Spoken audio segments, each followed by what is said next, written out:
wrestling fans, thanks for clicking on the Dreaded Rose Report.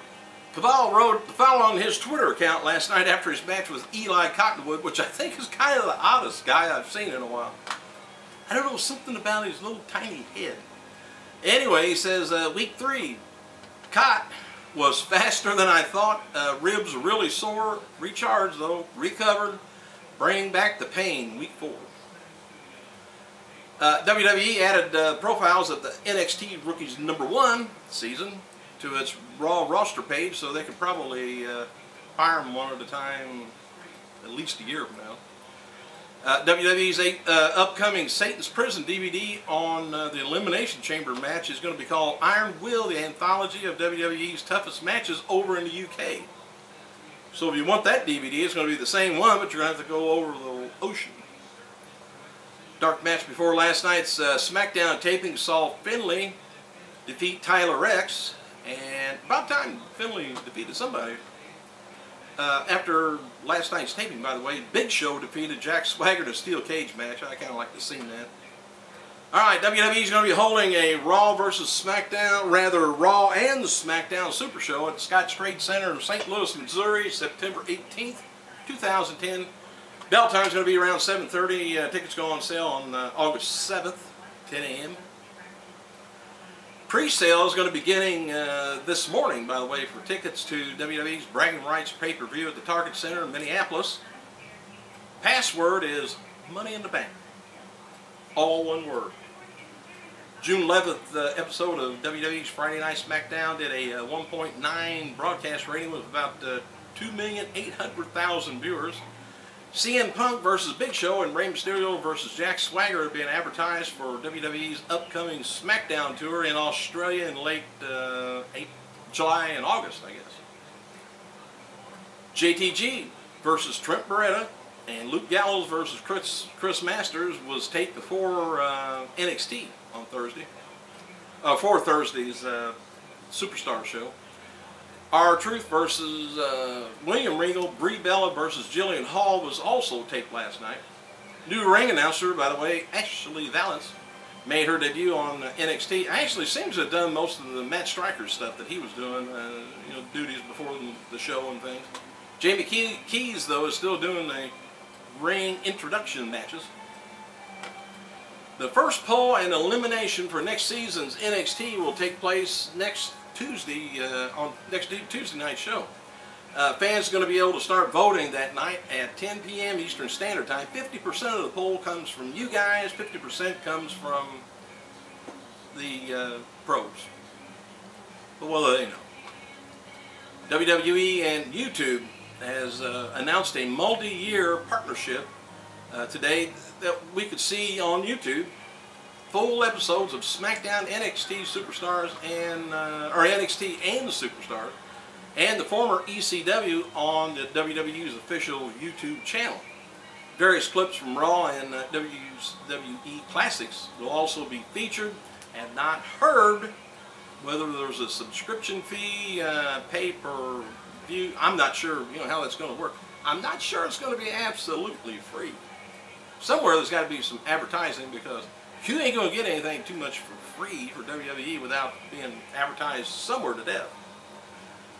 Last night's episode of Monday Night Raw from Bridgeport, Connecticut scored a 3.5 cable rating with an average of 5,100,000 viewers. The show did 3.38 and went to 3.66. And apparently the news on WrestleMania 29 being held in San Francisco was premature. There's no word yet on where WrestleMania 29 will be held. So, duh. But it'll be held somewhere. The Hall of Famer Bret Hart, he will be getting married on July 24th. This will be Hart's 3rd marriage. Maybe he wants to be with his honey. That's why he's not on there now. Got a feeling after the newness wears off of being married, he'll be back on there, wanting to. WWE's website noted today that new anonymous general manager on Raw has promised a deal with the NXT rookies who attacked Vince McMahon on next Monday's show.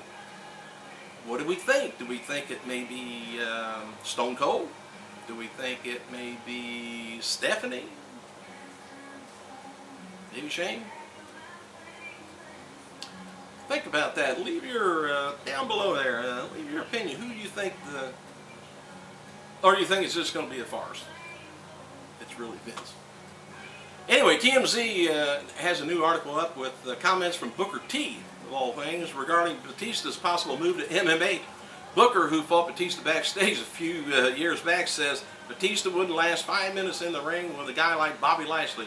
Booker told TMZ that he doesn't think Batista can match up with some of the Strikeforce fighters, and that he will be crushed if he tries MMA. Let him get crushed. In a new interview with MMAfighting.com to promote the UFC 116 fight with Shane Carwin, Brock Lesnar was asked about Batista's claim to TMZ that he's going to be fighting for Strikeforce. Lesnar responded, "Get in line, everybody and their dog wants to get into fighting." Next question, we're talking about heavyweight championship fights, not some wannabe. Anyway, WWE's working on a DVD set for legendary Bobby the Brain Heenan. The set's going to be released in on December 18th. And old buddy of mine too. If you ever see him, ask him about pushing a hearse down an alley. Me and him had to push a hearse down an alley one day. And it was fun. WWE is also working on a DVD set that's 100 craziest moments in WWE history. That's going to be released, probably pretty good, December 14th. Bet me, Triple H having sex with a dead person is not going to be on there. They took it all off of YouTube, I guess. Anyway, the best of Friday Night SmackDown 2010 sets being planned. Daniel Bryan wrote the following on his Twitter account. He said, "Heard there was some Daniel Bryan chants last night. The support of my fans is heartwarming." Strikeforce officials are telling MMA site on MMAjunkie.com that former superstar Batista has not signed with the company and there's no deal on the table for him to fight for them. So that's probably Batista just doing the wannabe thing. How much time have I got left? 7? Oh, okay. Anyway, Strikeforce spokesman Mike Afromitz told the website that WWE Batista definitely has not signed with them, and they said that Batista and Strikeforce have had informal talks, and the company may eventually offer him the contract, but nope, not yet. This is kind of interesting here. It's going to be a long, I could maybe continue till tomorrow if I run out of time, which I probably will, and if you want to hear the rest of it. The following was sent out this morning by reps of Martha Hart, the widow of the late Owen Hart. Widow of the deceased professional wrestler Owen Hart files lawsuit against World Wrestling Entertainment, Vince McMahon, and Linda McMahon, which is not going to help her senatorial run. WWE continues to use the Owen Hart name, image for marketing more than 11 years after he was killed by a sponsored WWE stunt in violation of a contract and contrary to family's wishes. Anyway, June 22nd says that Martha Hart and the widow, being the widow of the late Owen Hart, professional wrestler who was killed on May 1999, stunt orchestrated by the World Wrestling Federation, today filed suit in U.S. District Court here against WWE, Vince McMahon, Chairman, Linda McMahon, CEO at the time. She's not now, I don't think. The lawsuit alleges WWE and the McMahons used Owen's likeness without about a dozen commercial videos and other materials, violating contract restricting the use of Owen Hart's name, likeness, and wrestling footage, and disregarded Martha Hart's wishes against further associating her husband and name with WWE following his death. Mrs. Hart and WWE settled wrongful death suit in 2000. Mrs. Hart established the Owen Hart Foundation later that year. There's probably another 2 or 3 minutes worth. I'll put the rest of that on tomorrow's update, but that's sort of the idea.